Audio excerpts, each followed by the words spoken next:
जरा एक बात बताइए, मेरा कंसर्न इस बात को है कि आप आम लोग इस बात को समझें कि अब जिस तरह के डीप फेक वीडियोस बन रहे हैं, किसी भी वीडियो को देखते ही तुरंत उस पर रिएक्शन देना सही नहीं है। हमें नहीं पता ये वीडियो सही है या गलत, आज का समय तो ऐसा हो गया है, हमें नहीं पता है कि कोई भी वीडियो जो सर्कुलेट किया जा रहा है वो सही है या गलत है, क्योंकि वीडियो अब एक हथियार बन गया है। और ये चुनाव प्रचार में इसका इस्तेमाल, जब गृह मंत्री का ऐसा वीडियो बनकर सर्कुलेट होगा तो आम आदमी के तो कहना ही क्या है भाई। ममता जी। जी धन्यवाद सुचरिता जी, बिल्कुल सही बात है। मैं सबसे पहले तो जनता से ये निवेदन करना चाहती हूं कि आपके व्हाट्सएप में या आपके किसी भी सोशल मीडिया प्लेटफॉर्म पर कोई भी ऐसा डॉक्टर डीप फेक वीडियो आता है, कृपया उस पर यकीन ना करें।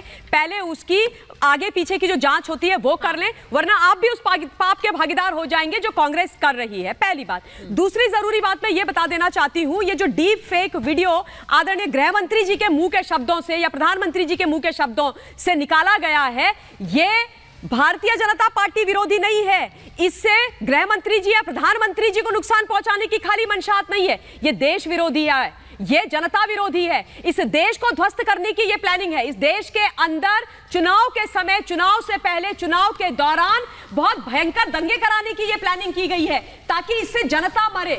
ये है सच। और ये बड़े दुख की बात है कि आज विपक्ष इस स्तर पर उतर के नीचे आ गया है और कांग्रेस इस स्तर पर नीचे उतर के आ गया है पॉलिटिकल डेस्परेशन के कारण, कि अपनी राजनीतिक महत्वाकांक्षाओं के ऊपर उनको ये देश भी नहीं दिखता है। इन लोगों को हमेशा से ये लगा है सुचरिता जी, दुख की बात है ये, कि भाई हम सबसे ऊपर हैं, जनता कट जाए कोई फर्क नहीं पड़ता, खून की नदियां बह जाए कोई फर्क नहीं पड़ता, देश बर्बाद हो जाए कोई फर्क नहीं पड़ता, हमारी राजनीति चलती रहनी चाहिए। हम साम दाम दंड भेद करके गलत चीजों का इस्तेमाल करके राजनीति करेंगे, ये बहुत चिंताजनक है। एक बार राजकुमार भाई ने ओबीसी की बात करी है, बस 10 सेकंड देना चाहती हूँ। राजकुमार भाई, आपका बड़ा सम्मान है, आप बहुत बढ़िया बोलते हैं, लेकिन आप मुझे ये बता दीजिए कि ओबीसी कमीशन को संवैधानिक स्टेटस किसने दिया था? आप लोगों ने कि नरेंद्र दामोदर दास मोदी जी ने? उसके अलावा आप ये भी बता दीजिए कि नीट के अंदर ओबीसी के लिए रिजर्वेशन कौन लेकर के आया था? मोदी जी लेकर के आए थे। इसके अलावा जो पीएम विश्वकर्मा योजना थी, उससे 50% ओबीसी समाज को क्या फायदा नहीं हुआ था? आप ऐसे ना दिग्भ्रमित करने वाला झूठ मत बोलिए, अगर आपको बोलना है तो तथ्यों पर सच बोलिए, ये गलत है। देखिए, मुझे ये भाटी जी कहना नहीं चाहिए, लेकिन आप ही की पार्टी के एक प्रवक्ता ने भी इस वीडियो को आगे किया था और उसके बाद काफी हल्ला भी मच रहा है। बहुत सारे लोगों ने, जो उनके सोशल मीडिया पे फॉलोअर्स हैं, वो कर रहे हैं इसको आगे। मुझे ऐसा लगता है कि जो लोग इस तरह से प्रभाव रखते हैं लोगों पर, आम आदमियों पर, आम जनता पर, उनको तो वीडियो शेयर करने से पहले 2 बार सोचना चाहिए, या फिर उसको शेयर करने से एक सियासी हवा बनती है इसलिए शेयर करते रहो, चाहे वो झूठ है तब भी फैलाते रहो। ये बहुत डेंजरस ट्रेंड है और ये सबके साथ हो सकता है। वरुण जी ने बोला कि राहुल गांधी के तरह वीडियोस, मैं तो उनके लिए भी कह रही हूं, किसी भी तरह का फेक वीडियो आगे करना ये सही नहीं है, चाहे वो किसी भी तरह से किया जाए। मैं दानिश जी आपके पास आ रही हूं, मुझे ये बताइए, आपके नेता तो खुलकर सभा में कह रहे हैं कि आरक्षण खत्म कर देंगे, नरेंद्र मोदी आए, आरक्षण खत्म कर देंगे, अमित शाह आए। ये इनकी नींव क्या है? इनकी नींव क्या है? कहां बोला है उन्होंने? वो तो सभाओं में भर भर कर कह रहे हैं कि आरक्षण खत्म नहीं हो सकता। देखिए, सुनिए, ओवैसी साहब ने जो बात कही है वो जो भारतीय जनता पार्टी नीतियों को लेकर सवाल है, और सबसे बड़ा सवाल तो यहाँ आकर ये खड़ा है। मैं आपको एक बात बता दूं, भारतीय जनता पार्टी की जो सोच है, उस सोच के ऊपर ले जाकर मैं आपको बताता हूँ। देश में जनगणना में बाधा डालने का काम किसने किया? चलिए बताइए, मुझे ये बताइए किसने किया? भारतीय जनता पार्टी तो कहीं से कहीं तक तैयार नहीं थी। बिहार में जब तक थी सरकार तब तक तो काम चल रहा था, लेकिन जैसे ही अल्टू पल्टू मामला बना तो सिचुएशन खराब हो गई। दूसरे नंबर की बात, अभी आपने एक बहुत बड़ी बात कही और बाकी के को पैनलिस्टों ने भी कही कि देश में दंगा भड़क सकता है। सुचारिता जी, देश में दंगा नहीं भड़कना चाहिए, जिसने भी ये कुछ किया है उसके खिलाफ नहीं होना चाहिए, लेकिन मणिपुर में तो दंगा भड़कता रहा और फेक नहीं लेकिन जेन्युइन वीडियो महिलाओं की बाहर आई और पूरा सत्ता पक्ष बिल्कुल खामोश था।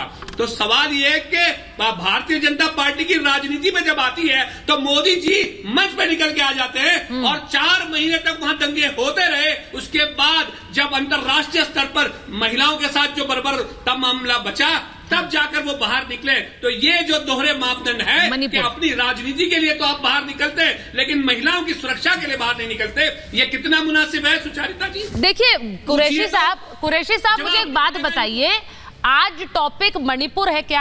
आप लोग मणिपुर की बात बार बार करते हैं, हमने मणिपुर पर कई डिबेट्स की हैं और उसमें बात भी हुई है और बीजेपी से सवाल भी हुए हैं। मेरी बात सुनिए, अब आज जब टॉपिक ये है कि आपके नेता सभा में कह रहे हैं आरक्षण खत्म कर देंगे, उस पर एक लाइन नहीं बोल रहे आप, क्यों नहीं बोलते? मैंने पूछा तथ्य क्या है? और अगर ये बोला है बीजेपी के, अगर गृह मंत्री ने बोला है, प्रधानमंत्री ने बोला है, तो वो बताइए ना। आप ऐसे कैसे कोट कर सकते हैं देश के प्रधानमंत्री को ये कहते हुए कि भाई वो आरक्षण खत्म करने वाले हैं? अरे बैरिस्टर असदुद्दीन ओवैसी ने ये कहा कि जो मुसलमानों को आरक्षण देने की बात है, जो अलग अलग कमीशंस ने अपने रिपोर्ट दिए हैं, उनके जो हालात हैं, उनकी जो परिस्थिति है, आधार उस पर है, उनके मजहब के आधार पर नहीं है, उनकी फाइनेंशियल जो सिचुएशन है, उनकी जो बाकी की जो एजुकेशनल जो सिचुएशन है, उसके मुताबिक की बात है। अरे मैं देखिए सुचारिता ऐसे नहीं हो, देखिए मैं किसी के बीच में इंटरप्ट नहीं किया है। तो मिस्टर ओवैसी पर एफआईआर क्यों नहीं होनी चाहिए झूठ फैलाने के लिए, डी फेक वीडियो को अपना आधार बना करके झूठ बोलने के लिए? बताइए आप उस विषय पर बात कीजिए ना। क्या इससे क्या देश के अंदर दंगा नहीं होगा? क्या मिस्टर ओवैसी रिस्पॉन्सिबल पार्लियामेंटेरियन या नेता की तरह बिहेव कर रहे हैं क्या? कुरैशी साहब, ये मामला बड़ा सेंसिटिव है, इसीलिए मैं कह रही हूं कि ये वीडियो बनाकर इन फेक वीडियोस को सर्कुलेट करने का मामला भी बड़ा सेंसिटिव है। कल को ओवैसी साहब का कोई ऐसा वीडियो सर्कुलेट कर देगा, फिर आप लोग कहेंगे कि देखिए डीप फेक है। लेकिन ये किसी भी पार्टी के लिए अक्रॉस पार्टी लाइंस ये इंपॉर्टेंट सब्जेक्ट है, और यहां अगर एक दूसरी पार्टी के खाते से हो रहा था तो ये और डेंजरस है। भाटी जी, अब मैं जवाब दूं और मेहरबानी करके कोई किसी के बीच में कोई ना बोले मेरे बीच में, क्योंकि मैं किसी के बीच में नहीं बोलता हूं। नहीं सर, कोशिश भी मेरी यही होती है। भारतीय जनता पार्टी और उनके जो सहयोगी हैं वो बेचारे तुरंत उछलने पतलने लग जाते हैं, उनकी परेशानी है। देखिए अब मैं आपको जवाब दूं, बैरिस्टर असदुद्दीन ओवैसी साहब ने किसी के ऊपर वो जजमेंटल नहीं हो गए कि उन्होंने ये कहा है। बैरिस्टर साहब ने यह कहा है कि भाई जो रिजर्वेशन की बात की जा रही है वो जो कमीशन का रिपोर्ट है उसका आधार है। क्या गलत कहा है उन्होंने? चलिए बताइए क्या गलत कहा है सुचारिता जी? मुझे तो नहीं लगता कि उसमें कुछ गलत है। अपने आइडिया किसी के सामने पेश करना मुझे नहीं लगता कोई गलत बात है। दूसरे नंबर की बात सुनिए आगे तो सुनिए। देश के प्रधानमंत्री पद पर विराजमान व्यक्ति नरेंद्र मोदी जी ये कहते हैं कि देश के मुसलमानों को और उनके बच्चों को हिंदुओं की महिलाओं का वो छीन के दे देंगे। चलिए लाइए बताइए ये क्या आरोप है? फिर ये क्या आरोप है? लेकिन ये उन्होंने अपना आइडिया रखा। तो सवाल ये है कि वो मोदी जी से नहीं पूछा जाएगा, जो इलेक्शन कमीशन से नहीं पूछा, उनसे नहीं पूछेगा, लेकिन आप ओवैसी साहब से पूछेंगे। ये इलेक्शन कमीशन ने दोनों नेताओं को नोटिस दिया है, शायद आपको पता नहीं है, उस पर जवाब देना है, और ये भी आपको शायद पता नहीं है। मैं एक बार इश्करन आपके पास आ रही हूँ। इश्करन जरा बताइए, मैं सवाल ये इसलिए पूछ रही हूँ, नहीं, आपका सवाल उठाना वाजिब है, आप सवाल उठाइए, उन पर भी सवाल उठते हैं। जी आपने बोल दिया है, इश्करन बोल लिया है। इश्करन बोलिए। जगह दो बातें, पहली बात आरक्षण को लेके मैं उस पर आता हूँ, वो भी बहुत अहम मुद्दा है। AIM कुछ भी बोले, कांग्रेस का स्टैंड क्या है? जो प्राइम मिनिस्टर मनमोहन सिंह का था कि मुस्लिम्स का फर्स्ट राइट है रिसोर्सेज पे, और उसकी एक बाद में दूसरी वीडियो आई कि मुस्लिम की प्राइमेसी है रिसोर्सेज पे।